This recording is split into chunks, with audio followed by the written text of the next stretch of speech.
The dust particles danced in the beam of sunlight that cut through the musty attic of the old Brooklyn brownstone. Emma Connors hadn't expected to spend her Saturday morning like this, sifting through decades of forgotten memories in her grandmother Martha's house. But with Martha now in assisted living, and the family reluctantly preparing to sell the home that had stood in their family for generations, someone had to sort through 60 years of accumulated history. "Emma, did you find the Christmas decorations yet?" her mother's voice echoed from downstairs. Emma wiped sweat from her brow, leaving a streak of dust across her forehead. "Not yet, Mom. There's just so much stuff up here." The 32-year-old journalist pushed aside a stack of Life magazines from the 1960s, revealing a weathered leather suitcase tucked against the sloped ceiling. Unlike the cardboard boxes and plastic bins surrounding it, this looked deliberate, hidden even. The brass clasps had tarnished with age, but the leather had been treated with care. Emma ran her fingers over the surface, discovering the faded initials embossed on the side. "J.R.C. James Robert Connors," she whispered, recognizing her grandfather's initials. The grandfather she'd never met, who had disappeared in 1955, long before she was born. A family mystery that was rarely discussed, a wound that had never quite healed. With trembling hands, Emma undid the clasps.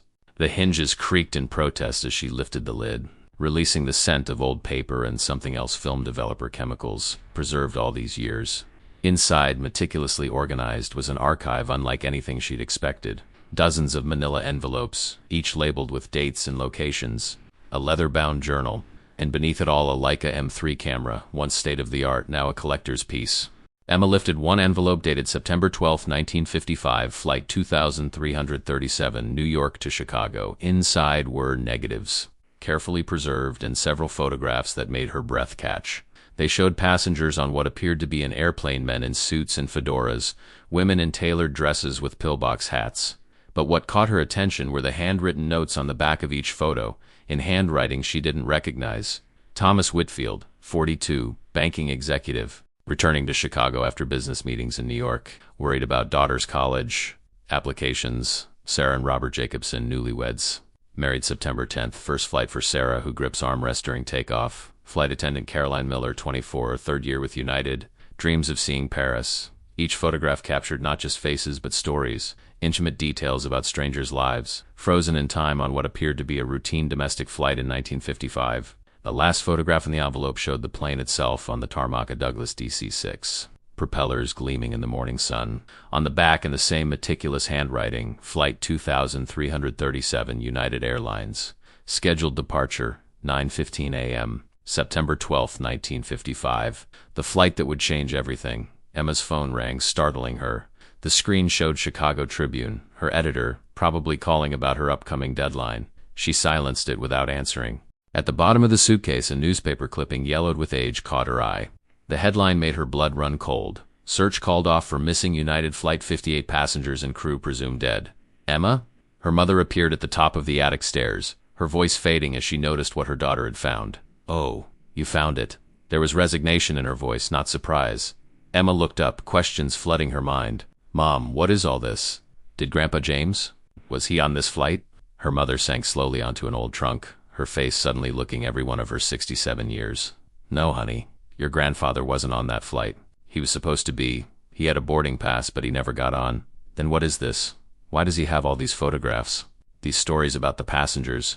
Her mother took a deep breath. "Because your grandfather became obsessed with that flight, with the people on it, with why it disappeared without a trace." She reached for the journal, running her fingers over the cover.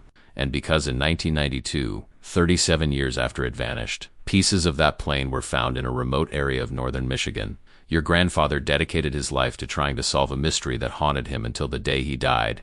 Emma felt a chill despite the attic's warmth. "Why have I never heard about this?" "Because it destroyed our family, Emma. Your grandmother made us promise never to speak of it. Your grandfather's obsession consumed him. He was supposed to be on that plane, but he got delayed in traffic. He spent the rest of his life trying to understand why he was spared when 58 others weren't." Emma looked down at the photographs, sat the faces of people who had no idea their routine journey would become one of aviation's enduring mysteries. At her grandfather's meticulous notes, tracking lives interrupted. "There's a story here," Emma said quietly, the journalist in her already assembling the narrative. "Not just about the flight, but about Grandpa. About why this mattered so much." Her mother's expression hardened. "Your grandmother wouldn't want this dredged up again. These people's families have moved on, have they?" Emma challenged, holding up one of the photographs. Or did they just learn to live with not knowing? She paused, gathering her courage. I need to understand this, Mom. For Grandpa, for our family, maybe. Maybe even for them. Her mother didn't respond immediately. The silence broken only by the distant sound of traffic outside and the settling of the old house around them. Finally she nodded, almost imperceptibly. Your grandmother kept an address book. People she wrote to every Christmas until she couldn't anymore. She looked up at Emma, her eyes damp with unshed tears. Families of the passengers, investigators, journalists who covered the story. Some might still be alive. Emma carefully returned the photographs to their envelope, her mind already racing. The mystery of Flight 2337, the passengers whose stories her grandfather had preserved, and the larger question that hung in the air between mother and daughter. What happens when the life you were meant to live suddenly veers onto an entirely different path? As she closed the suitcase, Emma made a decision. Her grandfather had spent his life searching for answers. Now it was her turn to pick up where he left off. I need to go to Chicago, she said finally. That's where the flight was headed. That's where I need to start. Her mother looked as though she might object, then simply nodded, resignation and perhaps a flicker of relief crossing her face. Just ... Be careful what you uncover, Emma. Some mysteries stay buried for a reason. Emma glanced down at the suitcase that had hidden her family's secrets for decades. Not this one, she whispered. Not anymore. The Chicago winter bit through Emma's coat as she stepped out of O'Hare International Airport 3 days. The city sprawled before her, a concrete jungle dusted with snow, nothing like the warm January she'd left behind in Arizona where she now lived. She clutched her grandfather's journal to her chest, protected inside her coat, while dragging her small suitcase behind her. Her phone buzzed with a message from her editor. Extension granted. 2 weeks. This better be worth it. It had taken surprisingly little convincing to get time off for what Emma described as a potential human interest story with historical significance. Her reputation for finding emotional depth in forgotten stories had earned her some leeway, though her editor remained skeptical about what a 67-year-old plane disappearance could offer their readers. The taxi dropped her at the Drake, an old hotel that had stood on Michigan Avenue since 1920. Her grandfather's notes mentioned he'd stayed here repeatedly during his investigations in the 1950s and 60s. Emma hadn't planned to follow his footsteps so literally, but when she learned the hotel still existed, it felt right, as if the walls themselves might hold information she needed.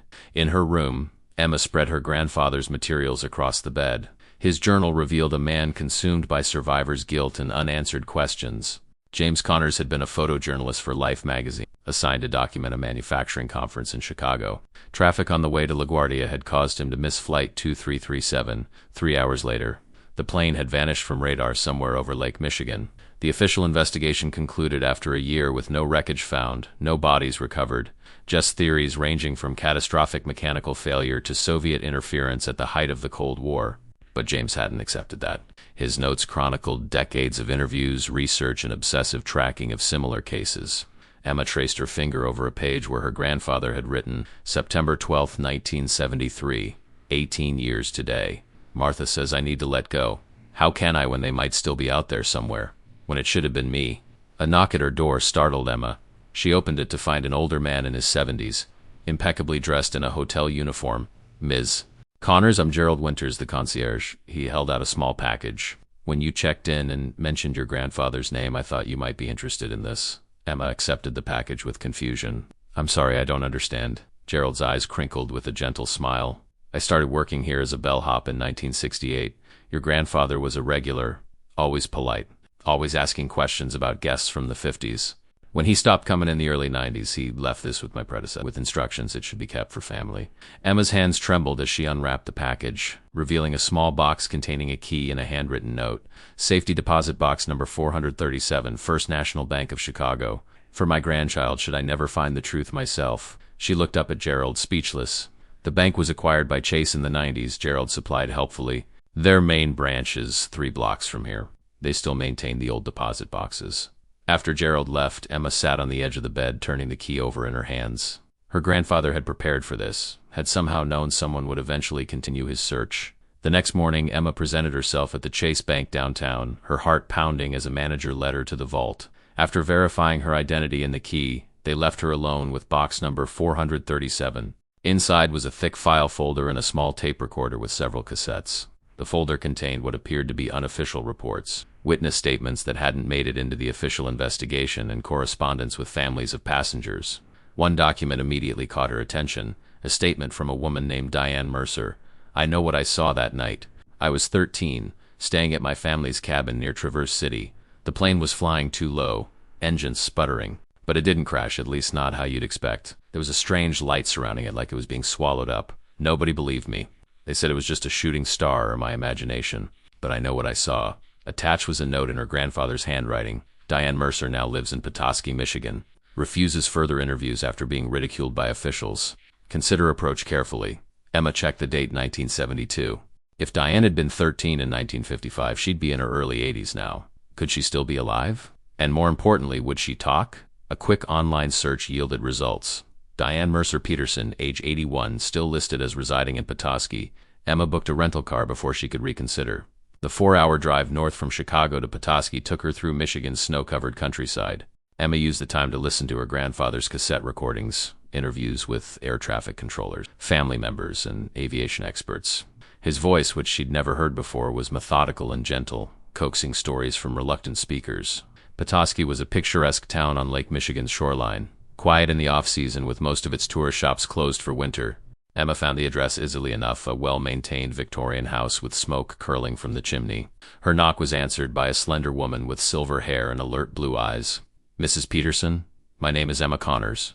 I believe you spoke with my grandfather, James Connors, back in the 70s about Flight 2337. The woman's expression shifted from polite curiosity to guarded wariness.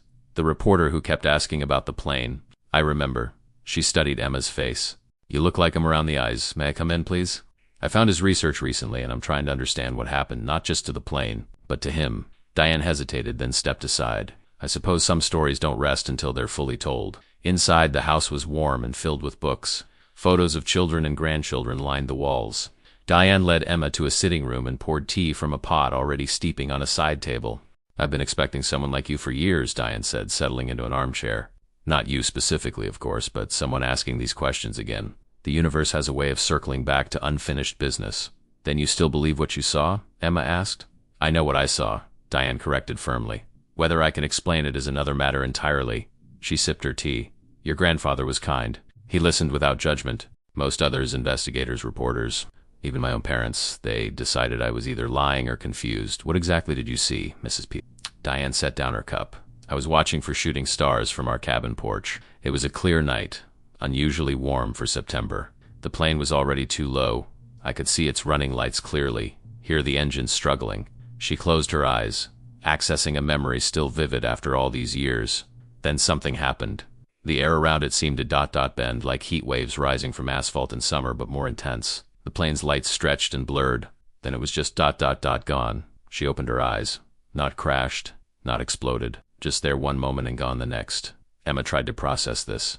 "And in 1992, they found wreckage." Diane nodded. "Some pieces washed up near Wilderness State Park after a major storm. Not much part of the tail section. Some personal effects. Enough for them to identify it as Flight 2337. They resumed the search briefly, but nothing else ever surfaced." She leaned forward. "Your grandfather contacted me when they found it. He was convinced it proved his theory." "What theory?" "That the plane didn't crash in 1955. That something else happened to it." Emma thought of her grandfather's meticulous notes about each passenger. He knew people on that flight, didn't he? Beyond just missing it himself. Diane's expression softened. "Carolyn Miller, the flight attendant. Your grandfather was in love with her, though I don't think he ever told me that directly." I pieced it together from his questions, the way his voice changed when he mentioned her name. The revelation hit Emma like a physical blow. Not just survivor's guilt then, but heartbreak. A love lost before it could truly begin. "There's something else you should see," Diane said, rising slowly. "Something I never showed your grandfather. I was afraid. Afraid it would only deepen his obsession." She left the room and returned with a small wooden box. From it, she withdrew a Polaroid photograph, its colors faded but still discernible. "My father took this in 1992, just after they found the wreckage. He was helping with the search efforts." She handed it to Emma. The photo showed what appeared to be a piece of metal debris on a rocky shoreline.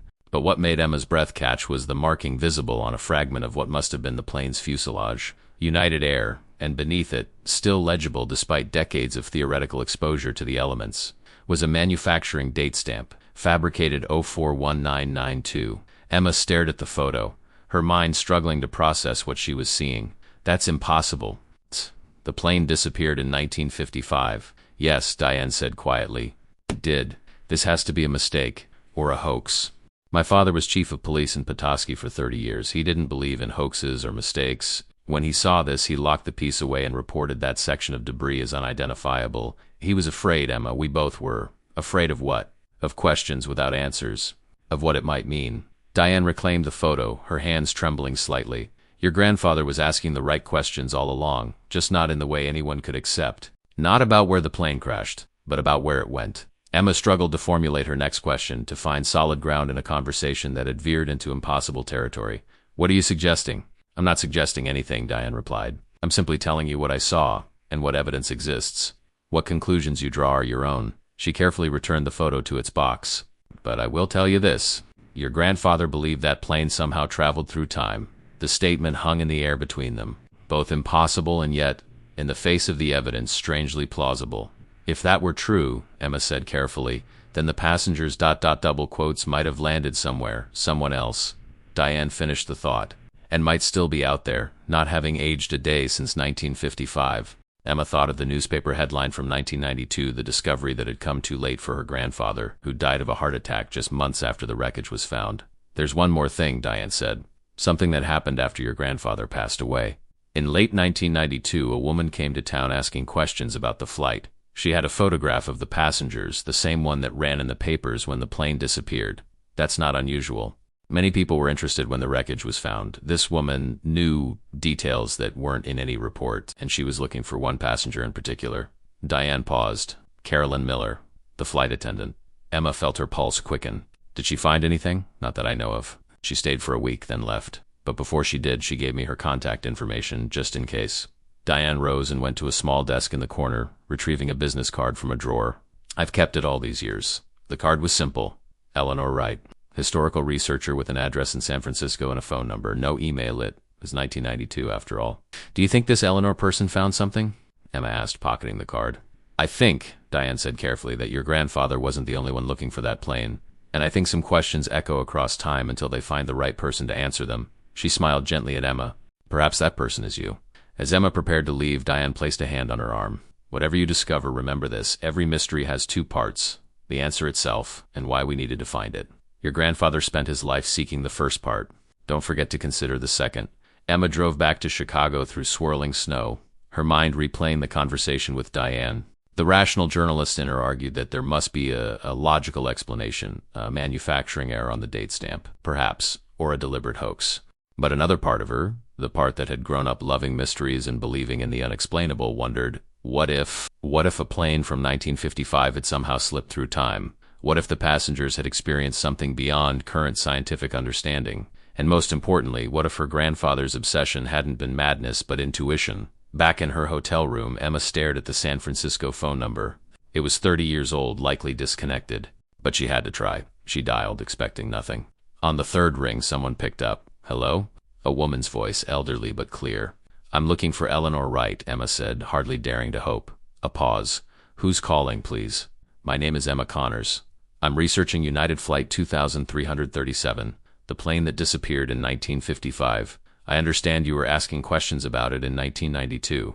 The silence stretched so long that Emma thought the call had disconnected. Finally, the woman spoke again, her voice different, now cautious, measured.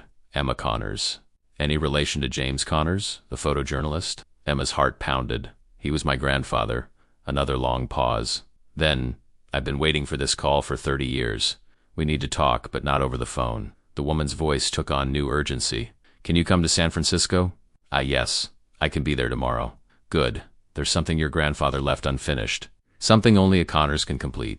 Before Emma could respond, Eleanor added, and Emma, be careful who you tell about this. Some people have spent decades ensuring this story never comes to light. The line went dead, leaving Emma staring at her phone, the warning echoing in her mind. What had her grandfather uncovered that could still matter after all these years? And why did Eleanor Wright sound not surprised but relieved to hear from James Connors' granddaughter? As she began packing for San Francisco, Emma couldn't shake the feeling that she wasn't just following her grandfather's investigation, she was fulfilling a role he had somehow prepared for her, reaching across time to complete a journey he couldn't finish himself. San Francisco greeted Emma with fog so thick it seemed to swallow the tops of buildings. Her taxi wound through the steep streets of Nob Hill, eventually stopping before a Victorian-era house painted deep blue with white trim. Despite the gloomy weather, the property was immaculately maintained, window boxes filled with winter flowers, brass fixtures polished to a shine. Emma checked the address again. This elegant home seemed an unlikely residence for a historical researcher, especially one who'd held on to the same phone number for 30 years. Her knock was answered by a woman who appeared to be in her early 90s, tall, despite a slight stoop, with silver hair pulled into a neat bun. Sharp blue eyes assessed Emma from behind tortoiseshell glasses. "Eleanor Wright?" Emma asked. "You look like him," the woman said in lieu of confirmation. Same determined expression. "Please, Gruga, come in before you catch your death in this fog." The interior of the house was like stepping into another eerie antique furniture, oil paintings, and shelves lined with leather-bound books.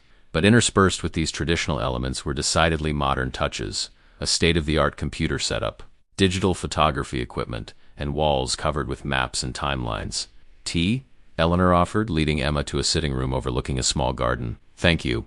I have so many questions, and I have answers, Miss Connors, but first, I need to understand how much you know." Eleanor poured tea from a silver service. "Tell me what brought you here."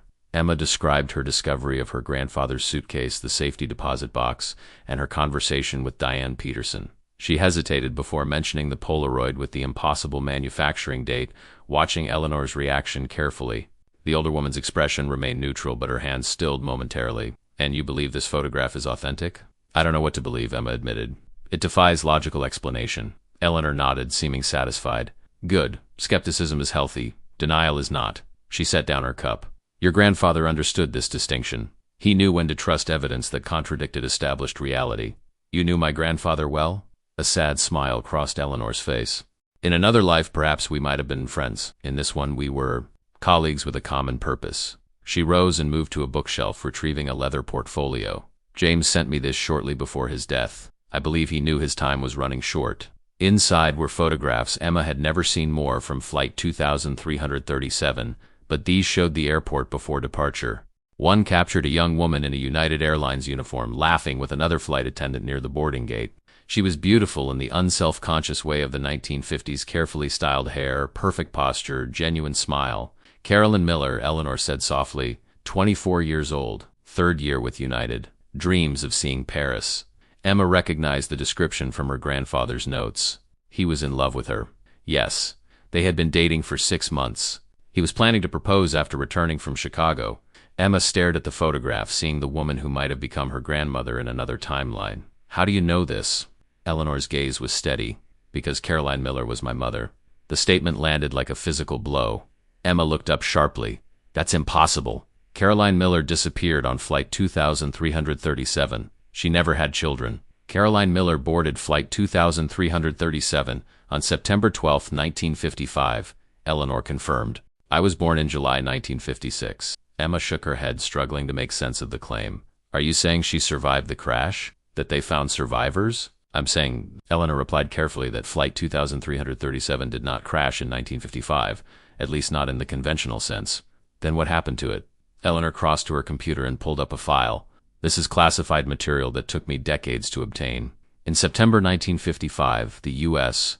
military was conducting experiments with radar systems near Lake Michigan. That night they detected an anomaly, what they described as a temporal disruption affecting a civilian aircraft. She showed Emma pages of technical data and redacted reports. They tracked the plane as it encountered what one scientist termed a localized discontinuity in the space-time continuum. Then Flight 2337 simply vanished from radar. "This sounds like science fiction," Emma protested. "Much of yesterday's science fiction is today's reality," Eleanor countered. The military classified everything related to the incident. They told the families the plane had crashed. They conducted a search they knew would find nothing. And when wreckage finally appeared in 1992, they quickly shut down the investigation when pieces showed impossible manufacturing dates. Emma's journalistic instincts kicked in. If this is true, why hasn't anyone exposed it? This would be the story of the century. Some tried. Your grandfather came closest. Eleanor's expression darkened. 3 days after James sent me this portfolio, after he called to tell me he had conclusive proof, he died of a heart attack. A healthy man in his 60s with no history of cardiac problems. The implication hung in the air. Emma felt a chill despite the warm room. "Are you suggesting my grandfather was—" "I'm suggesting," Eleanor interrupted, "that powerful institutions protect their secrets, especially those that challenge our understanding of reality." She leaned forward. "But James left a failsafe. He hid his most important evidence, entrusting me with half the information needed to find it, and programming his safe deposit box to be released to his grandchild, to you, If he died before completing his work, what evidence? And why wait 30 years to continue the search? Eleanor stood, moving to a wall covered with maps and photos. Because of what happened in 1992, she pointed to a newspaper. Clipping. Unusual atmospheric phenomena reported over Michigan coastline. 3 days after the wreckage appeared, multiple witnesses reported seeing lights and distortions in the sky, identical to what Diane Peterson described in 1955. The military cordoned off the area, claiming a chemical spill. Eleanor turned to Emma. I believe Flight 2337 wasn't just displaced in time once. I believe it's been moving through temporal disruptions repeatedly, appearing briefly in our timeline before disappearing again. Emma thought of the photo of Caroline, of her grandfather's obsessive documentation of each passenger's story. If that's true, then the people on board ... ball quotes may still be alive, experiencing these events subjectively as a continuous journey, Eleanor finished. And based on cyclical patterns and atmospheric data I've tracked for decades, I believe another temporal event is imminent within the next week, near where the wreckage appeared in 1992. I don't know if I can believe this, Emma said, though part of her already did. You don't have to believe. You just have to look at the evidence and make your own determination. Eleanor handed her another file. These are readings from atmospheric monitoring stations along Lake Michigan over the past 60 days. They showed the same energy patterns that preceded the 1992 event. The graphs and charts meant little to Emma, but the consistency of the patterns was undeniable. Some scientific phenomenon was occurring, whatever its cause might be. What does this have to do with my grandfather's evidence? James discovered that the military had retrieved more wreckage in 1992 than they publicly acknowledged. He obtained photographs of items with identifying marks, personal effects belonging to passengers, modern components impossibly integrated with 1950s technology. He believed these proved the plane had experienced time displacement.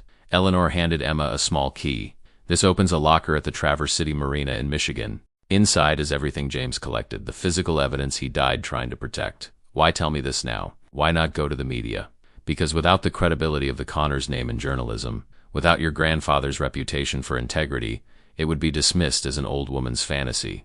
Eleanor's voice grew urgent. And because if I'm right about these cyclical disruptions, we have only days before Flight 2337 appears in our timeline again. This might be the last chance to discover the truth and potentially help those passengers. Emma sat back, overwhelmed. Even if everything you're saying is true, what could we possibly do? Your grandfather had a theory. He believed these temporal events could be predicted and potentially ... communicated with. He was developing a method to send signals that might help stabilize the plane's position in our timeline. Eleanor handed Emma a final document, pages of calculations and diagrams in her grandfather's handwriting. This was his life's work. Incomplete but brilliant. Outside, the fog had thickened as evening approached. Emma stared at the papers, feeling the weight of a legacy she'd never known existed until days ago. Why me? Why not my mother? James specified his grandchild. I don't know why. Eleanor studied Emma thoughtfully. Perhaps because you were untouched by the family history, unburdened by decades of grief and disbelief. As Emma prepared to leave, plans forming to travel to Traverse City, Eleanor stopped her at the door. There's something else you should know. The older woman hesitated. The photograph from your grandfather's suitcase, the one of Caroline with her notes about Paris, was taken the morning of the flight. But there's another copy of that same photo. She reached into her pocket and withdrew a worn photograph, handing it to Emma. It was identical to the one in her grandfather's collection showing Caroline Miller in her uniform. But this copy had writing on the back end, the same handwriting as her grandfather's notes, but fresher, less faded. September 12, 1955, the day everything changed. If you find this, James, know that I never stopped loving you. Time is not what we think. It bends. It loops. I'm still trying to get home. See, Emma stared at the photograph. Where'd you get this? It washed ashore in 1992 inside a sealed container along with other items from the plane. Items that disappeared from military custody before they could be classified. Items that found their way to James. And then to me. Eleanor's eyes held Emma's. Caroline was my biological mother, but I was raised by another family. I've spent my life trying to understand what happened to her and the other 57 souls on that plane. Do you think they're conscious, aware of what's happening to them? The evidence suggests they are experiencing some form of continuous existence, appearing briefly in different times before being pulled away again. Eleanor's voice softened, which means they might still be trying to find a way home. As Emma drove north toward Michigan the next day, Eleanor's final words echoed in her mind. Your grandfather believed there was a pattern to when and where the plane appears, that with the right equipment, in the right place, at the right time, someone might not just witness Flight 2337's brief return, but potentially help stabilize it in our timeline. He spent decades building that equipment, refining those calculations. Now it's up to you to finish what he started. The journey took Emma through small lakeside towns now quiet in the winter off-season. In Traverse City, she found the marina mostly deserted, with boats shrouded in protective coverings. The locker key opened a small storage unit containing a weathered trunk. Inside was equipment she didn't recognize, modified radio gear, precision instruments, and notebooks filled with calculations. At the bottom lay a sealed letter addressed simply to Caroline's child. With trembling hands, Emma broke the seal, revealing her grandfather's handwriting. "If you're reading this, I've failed to complete this journey, but I believe whoever finds this will continue. The temporal displacement affecting Flight 2337 operates on a 37-year cycle, with smaller echoes appearing between major events. My calculations predict the next major window opens January 17th to 19th, 1993, near Wilderness State Park, where the wreckage appeared." Emma checked the date, January 15th, 2025, 32 years after her grandfather's predicted window. If the 37-year cycle theory was correct, the next major event would be 2029. But if there were smaller echoes between, her phone rang. "Eleanor. Emma, where are you? Have you found it?" "I'm at the marina. There's equipment, notes, and a letter predicting events in 1993.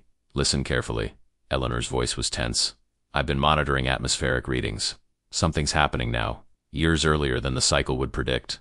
Energy signatures matching the 1992 event are building along the shoreline near Wilderness State Park." "What does that mean?" "It means the pattern is accelerating, becoming more frequent, I think. I think the plane is trying to stabilize, trying to find its way back." The connection crackled with static. "You need to get to the park now. Set up James's equipment at the coordinates in his notes. Tonight might be our only chance." The static increased, Eleanor's voice breaking up. "Be careful, Emma, whatever happens. Remembers a single quotes, trying home call died." Emma tried redialing but couldn't get through. Looking again at her grandfather's notes, she found the coordinates marking a specific location in Wilderness State Park, a remote area along the shoreline, accessible only by a hiking trail. Loading the equipment into her rental car, Emma drove north as darkness fell, snow beginning to swirl around her headlights. The rational part of her mind argued this was madness chasing atmospheric anomalies and impossible theories about time displacement. But deeper intuition pushed her forward, a sense that she was fulfilling something set in motion long before her birth. Wilderness State Park was closed for the season, its entrance gate locked. Emma parked nearby and climbed over, following her phone's GPS through snow-covered trails, the equipment heavy in her backpack. The wind off Lake Michigan cut through her clothing as she navigated by flashlight. After an hour's hike, she reached the coordinates, a small clearing near a rocky shoreline. Following her grandfather's diagrams, she set up the equipment, a modified radio transmitter, receivers tuned to specific frequencies, and instruments designed to detect atmospheric disturbances. As Emma worked, the air around her began to change. The snowflakes seemed to slow, hanging suspended as if time itself was stretching. Static electricity raised the hair on her arms. Above the lake, the clouds formed patterns unlike any natural formation she'd ever seen, swirling, condensing, opening like an eye in the storm. Emma activated the transmitter according to her grandfather's instructions, her hands steady despite her racing heart. The device emitted a pulsing signal, not sound but something she could feel in her chest, resonating with the strange energy building around her. The wind died completely. The snowflakes remained frozen in midair, and out over the dark waters of Lake Michigan, a light appeared. Not the beam of a lighthouse or the running lights of a ship, but a glow that seemed to bend the very fabric of reality around it. Within that light, a shape began to form, the distinctive silhouette of an aircraft. Not a modern plane, but the elegant rounded form of a 1950s Douglas DC-6. United Airlines livery visible even at this distance. Flight 2337, appearing out of nowhere, suspended in air that rippled like water around it. Emma stared in disbelief, her grandfather's equipment humming with increasing intensity beside her. According to his notes, the signal was designed to stabilize the temporal field around the aircraft, potentially allowing it to fully materialize in the present timeline. Through the windows of the plane, Emma could see light scab and illumination revealing the silhouettes of people moving inside. People who, if Eleanor and her grandfather were correct, had been caught in some kind of temporal loop for decades, experiencing only hours or days of subjective time while the world aged around them. The plane flickered, seeming to phase in and out of existence. Emma adjusted the equipment desperately, following the contingency notes in her grandfather's journal. The signal strengthened, and the aircraft's outline solidified again. Then, impossibly, the plane began to descend, not crashing, but making what appeared to be a controlled approach toward the frozen surface of Lake Michigan, its landing gear extending. Emma's radio crackled to life with a sound that raised goosebumps on her skin, a woman's voice, breaking through decades of silence. United 2337 to any receiving station. We are experiencing unusual conditions. Request immediate guidance. Our instruments show this can't be right. They're showing the year as 2025. Please respond. Emma's hand shook as she raised the radio to her lips. Her voice, when she found it, was surprisingly steady. Flight 2337. This is ... ground control. Your readings are correct. The date is January 15th, 2025. She swallowed hard. You've been caught in some kind of temporal anomaly. We're attempting to stabilize your position now. Please continue your approach. A long silence followed. Then, ground control, this is First Officer Robert Wilson. Our captain ... Our captain is incapacitated from shock. I'm assuming command. We appear to be over Lake Michigan, but there's nowhere to land. The lake appears frozen, but we can't risk. The ice is thick enough, Emma interrupted, making a split-second decision. January in Michigan. The lake has been frozen for weeks. It can support your weight if you can make a level landing. This was a desperate gamble. She had no idea if the ice was actually thick enough, but the alternative was watching the plane disappear again, perhaps forever. Roger that. Ground control, attempting emergency landing on ice. God help us all. The plane continued its descent, engines throttling back as it lined up for what would be the most unusual landing in aviation history. Emma watched, heart in her throat, as the aircraft came closer to the frozen surface of Lake Michigan. As the landing gear touched the ice, Emma held her breath, but the surface held. The plane rolled forward, slowing gradually until it came to a complete stop about half a mile offshore. For a moment, everything was still. Then, movement, the cabin door opening, an emergency slide deploying. Figures began to emerge. First the flight crew, then passengers. Even at this distance, their 1950s clothing and hairstyles were unmistakable. 58 souls stepping onto the frozen lake in 2025, having departed New York in 1955. Emma grabbed her equipment and ran toward them across the ice, slipping and sliding in her haste. As she approached, she saw their expressions of shock, confusion, and disbelief. Some were crying. Others stood in stunned silence, staring at the night sky as if it might hold explanations. Flight attendant was organizing the passengers, her professional training overcoming personal shock. She was younger than in the photograph, but unmistakable Carolyn Miller. The woman her grandfather had loved, the woman who was somehow Eleanor Wright's mother. Carolyn, Emma called out, closing the distance between them. The young woman turned, confusion crossing her face. Do I know you? No, but I know you. My grandfather was James Connors. Recognition flashed in Caroline's eyes. James? Is he here? The hope in her voice made Emma's next words almost impossible to say. No, he spent his life trying to find you, to bring you back. He died in 1992. Caroline's professional composure cracked, grief washing over her face. 1992? But that would make him ... He was 63, Emma said gently. He never stopped looking for you, never stopped loving you. Around them, passengers were beginning to grasp their situation, questions flying. How was this possible? What year did she say it was? How would they get home? What about their families? Emma raised her hands, calling for attention. My name is Emma Connors. What's happened to you is beyond normal explanation. You took off in 1955 and it's now 2025. I know this is impossible to process right now, but you're safe. You've landed. I'm going to call for help. As if in answer to her words, lights appeared along the shoreline, flashlights moving through the trees. Voices called out. Eleanor had somehow alerted authorities. Or perhaps the plane's appearance on radar had triggered an emergency response. Caroline gripped Emma's arm. If James is gone, how did you find us? How did you know we'd be here? He left instructions, notes, equipment, and a woman named Eleanor Wright dedicated her life to continuing his work. Emma met Caroline's gaze directly. She's your daughter, Caroline. Somehow, in all this impossible madness, you had a daughter who grew up and helped bring you home. Caroline's hand flew to her mouth. But I'm not. I haven't single quotes, double quotes. I don't understand it either, Emma admitted. Maybe time isn't linear the way we think. Maybe there are versions of our lives playing out simultaneously. All I know is that Eleanor has spent decades searching for you, just like my grandfather did.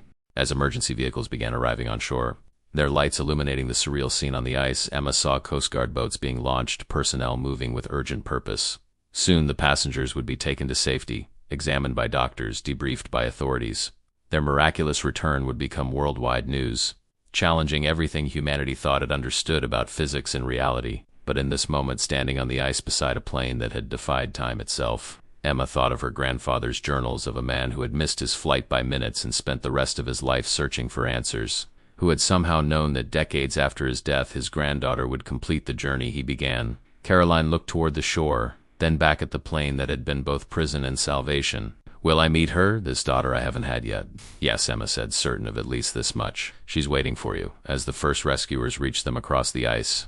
Emma thought about time, how it could separate people by decades yet connect them through love and determination, how her grandfather had reached across time to guide her to this moment, how Caroline and Eleanor represented an impossible paradox that somehow made perfect sense in the human heart, if not in physics textbooks. Flight 2337 had finally landed. Not in the Chicago of 1955 where it was expected, but in a future world that had never stopped waiting for its return. The mystery her grandfather couldn't solve in life had found its resolution through his legacy, through the granddaughter who had followed his breadcrumbs across decades to finish what he started. As Emma watched Caroline being helped toward shore, toward a reunion with a daughter she hadn't yet given birth to, she felt a profound sense of completion, as if time itself had finally found its proper course after decades of disruption. Whatever scientific explanations might eventually emerge for what happened to Flight 2337, Emma knew the true story was about people, about love and loss, about connections that transcended conventional understanding, about a man who missed his flight but never stopped searching for it, about passengers suspended between moments trying to find their way home, and about how sometimes the most impossible journeys end exactly where they should not when expected, but precisely when needed. The following days unfolded in a blur of activity as the world grappled with the impossible return of Flight 2337. The passengers and crew were transported to a nearby military facility, where medical teams confirmed what Emma already knew physically. None of them had aged a day since 1955. Blood tests, cellular analysis, and detailed examinations revealed bodies untouched by time, as if the 7 decades between departure and landing had simply never happened for them. Emma found herself in an unexpected role, serving as intermediary between the authorities, the survivors, and the press clamoring for access to the greatest story of the century. Her journalism credentials helped, but it was her personal connection, granddaughter of James Connors, whose obsessive documentation had now been vindicated, that gave her unique standing in the unfolding situation. 3 days after the landing, she sat in a conference room at the facility watching through one-way glass as Caroline Miller was reunited with Eleanor Wright. The older woman moved slowly into the room, supported by a nurse, her composure finally breaking at the sight of her biological mother, a woman now decades younger than her own daughter. "I searched for you my entire life," Eleanor said, her voice wavering as she faced Caroline. "Sometimes I thought I was chasing a fantasy." Caroline, still in her United Airlines uniform, reached out hesitantly. "They told me ... about you being my daughter. I don't understand how it's possible." "Neither do the physicists," Eleanor replied with a small smile. "The leading theory involves a causal loop paradox where effect precedes cause. I exist because somehow in a timeline we can't perceive. You returned to 1955 briefly and conceived a child with James before being pulled back into the temporal displacement. James and I never ... double quotes," Caroline began, then stopped, confusion crossing her face. "At least I don't remember ... double quotes," Eleanor nodded. "Memory seems affected by these temporal jumps. Some passengers report dreams or flashes of other places. Other times, moments where the plane briefly materialized in different years before disappearing again." Emma watched the two women, biologically mother and daughter, yet separated by age and experience, begin the delicate process of knowing each other across an impossible divide. It reminded her of her own relationship with her grandfather, connected through time by a mystery neither had fully understood. The door behind Emma opened, and Dr. Abrams, the physicist heading the scientific investigation, joined her at the window. "Remarkable," he said, observing the reunion. "We've identified 17 distinct temporal signatures and materials from the aircraft. 17 different years where Flight 2337 briefly appeared in our timeline between 1955 and 2025. My grandfather documented atmospheric anomalies in 1972, 1983, and 1992, Emma said. "Yes, those align with our findings. The plane seems to have been caught in some kind of temporal eddy, continually cycling through our timeline at increasing intervals." He shook his head in wonder. "For the passengers, it appears only about 11 hours passed subjectively. For our world, 70 years. How is that possible?" Dr. Abrams smiled ruefully. "Miss Connors, we're rewriting physics textbooks by the hour here. The current theory involves quantum entanglement at a macroscopic scale. The plane and everything in it somehow became desynchronized from normal time flow." He held up a piece of equipment recovered from the aircraft. This is part of the radio. It contains components manufactured in 1955, 1978, 1992, and 2019. Somehow, during each brief materialization, the plane incorporated elements from that period, like a ship being repaired at sea but across time, Emma suggested. An apt metaphor. We believe these incorporated elements actually help stabilize the aircraft, allowing it to stay in our timeline progressively longer with each appearance. He studied her thoughtfully. Your grandfather's equipment, the signal you broadcast seems to have provided. The final resonance needed for complete reintegration. Emma thought about the suitcase in her grandmother's attic, about decades of research dismissed as obsession. He knew. Somehow he knew all along. Intuition sometimes outpaces science. Miss Connors. James Connors may not have had the physics vocabulary to explain what he sensed, but his observations were remarkably prescient. Dr. Abrams handed her a folder. These are personal effects recovered from the plane. Items that should be returned to families. Given your connection to this story, we thought you might help with that process. Inside were photographs, letters, wallets, jewelry, everyday items that had become artifacts of an impossible journey. Emma recognized some names from her grandfather's notes. Thomas Whitfield, the banking executive worried about his daughter's college applications. The Jacobsons, newlyweds whose marriage had lasted only 2 days before their disappearance. What happens to them now? Emma asked, watching Caroline and Eleanor through the glass. How do you reintegrate people from 1955 into 2025? That's the next challenge. Legally, none of them were declared dead, just missing. So they still exist in government records, still own property in many cases, though much has changed hands. They're entitled to support, counseling, education. Dr. Abrams sighed. But the psychological adjustment, that's unprecedented. Imagine going to sleep in one world and waking up in another, with everyone you knew either elderly or gone. Emma thought of her grandmother Martha, now in assisted living at 89. Would she want to know that the woman she'd always seen as her husband's obsession, perhaps even the reason for the distance in their marriage, had returned, still young, still beautiful? There's something else, Dr. Abrams said, interrupting her thoughts. Among the personal effects, we found this. He handed her a small notebook. Its cover water-stained but legible. Property of James R. Connors. Emma stared at it. That's impossible. My grandfather wasn't on the flight. No, but this notebook appears to have been. The entry dates range from September 12, 1955, through January 5, 2025, the day of the landing. With trembling hands, Emma opened the notebook. Inside was her grandfather's distinctive handwriting, but the entries defied explanation. September 12, 1955. Missed the flight due to traffic. Thank God plane reported missing over Lake Michigan. Caroline was on board. Can't bear to think about it. September 5, 1955. Dreamed I was on the plane with her. So vivid could feel the turbulence, see her face. Woke crying. October 3rd, 1955. The dreams continue. Not dreams. Feels like I'm there. The plane caught in something impossible. Time stretching, bending. Caroline says I appear and disappear. Am I losing my mind? The entries continued, describing experiences from inside Flight 2337, conversations with passengers, technical details about the aircraft's condition, theories about what was happening to them. But interspersed were accounts of his normal life investigations.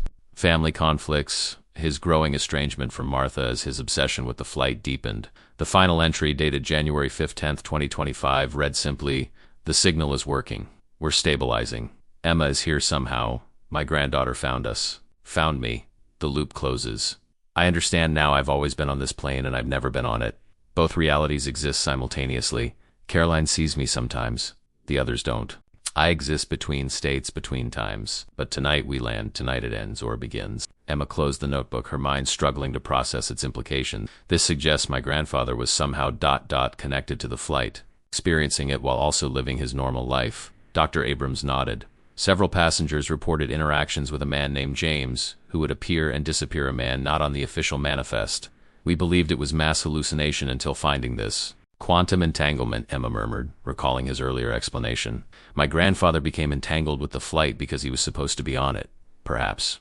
Or perhaps his intense emotional connection to someone on board, to Caroline, somehow created a quantum bridge. Dr. Abrams shrugged. We're in uncharted territory here. Through the glass. Emma watched as Eleanor showed Caroline photographs of her life graduations, career achievements, travels. A life lived in parallel to Caroline's suspended journey, connected by blood and an impossible timeline. There's one more thing, Dr. Abrams said, his tone changing. The military wants to classify everything related to Flight 2337. The potential weapons applications of temporal manipulation are ... concerning. Emma tensed. The public deserves to know this story. I agree, which is why I'm giving you this. He handed her a flash drive. Complete data, passenger testimonies, scientific analysis, technical specifications of your grandfather's equipment. Everything they'll try to bury. He met her gaze directly. Your grandfather spent his life trying to uncover this truth. I believe he would want you to share it. The weight of responsibility settled on Emma's shoulders. She thought of Eleanor, who had waited decades for this moment, of her grandfather, whose obsession now appeared to be something far more complex than anyone had understood, of 58 people now facing a world 7 decades removed from everything they knew. I'll need protection, she said finally, legal and otherwise, already arranged. Eleanor Wright's foundation has considerable resources and influence. They're prepared to support publication and protect all parties involved. He smiled slightly. Did you think she spent all those decades just waiting? She built networks, contingencies, safeguards, all for this moment. 2 weeks later, Emma sat in her apartment in Arizona, putting the finishing touches on what would become the definitive account of Flight 2337. Her editor had given her unlimited space and resources once he understood the magnitude of the story she was bringing him. Her phone chimed with a message from Caroline, who had adapted to smartphones with surprising ease. Meeting with Eleanor's lawyers tomorrow about the foundation. They want you on the board. Say yes. The Caroline Miller Foundation had been established to support the passengers and crew in their adjustment to the modern world, but its mission extended further, researching temporal physics, documenting the psychological effects of time displacement, and exploring the philosophical implications of nonlinear existence. Another message followed. Found more of James's notes in the plane's storage compartment, things he wrote during his visits. He knew Emma. He knew you would find us. Emma glanced at the framed photograph on her desk. Her grandfather as a young man standing beside Caroline before that fateful flight. She'd found it in Martha's belongings after telling her grandmother the full story. Martha had listened in silence, then retrieved a box she'd kept hidden for decades. I always knew James was different after the plane disappeared, Martha had told her. Part of him was never fully here. Now I understand why. She'd handed Emma the photograph. He loved her, but he loved us too, just in a different timeline, a different way. Time is stranger than we know, Emma, and love's stranger still. Outside, rain began to fall. Droplets tracing patterns on her window like time itself, branching, connecting, creating pathways both separate and unified. Emma turned back to her computer, to the story that had begun before her birth and would continue long after these words were published. In 1955, United Flight 2337 departed New York for Chicago and disappeared over Lake Michigan. In 2025, it landed, its passengers and crew having experienced only hours while the world aged 70 years around them. This is the story of that impossible journey of time's fluidity and the connections that transcend its passage. It is the story of James Connors, who missed his flight yet somehow never left it, of his granddaughter who completed a search spanning generations, of passengers suspended between moments trying to find their way home, and of how sometimes the most impossible journeys end exactly where they should not when expected, but precisely when needed. As she wrote the final words, Emma felt a sense of completion, as if time itself had finally found its proper course. After decades of disruption, Flight 2337 had landed. The passengers were home, and the story her grandfather had lived to tell was finally being told. In the quiet of her apartment, with rain whispering against the windows, Emma could almost hear her grandfather's voice from across time. Some journeys take us where we need to go, not where we planned to be. Flight 2337 had never reached Chicago in 1955. Instead, it had arrived exactly where and when it needed to, in a future where it could finally be understood, finally be welcomed home. In the end, perhaps that was the true destination all along.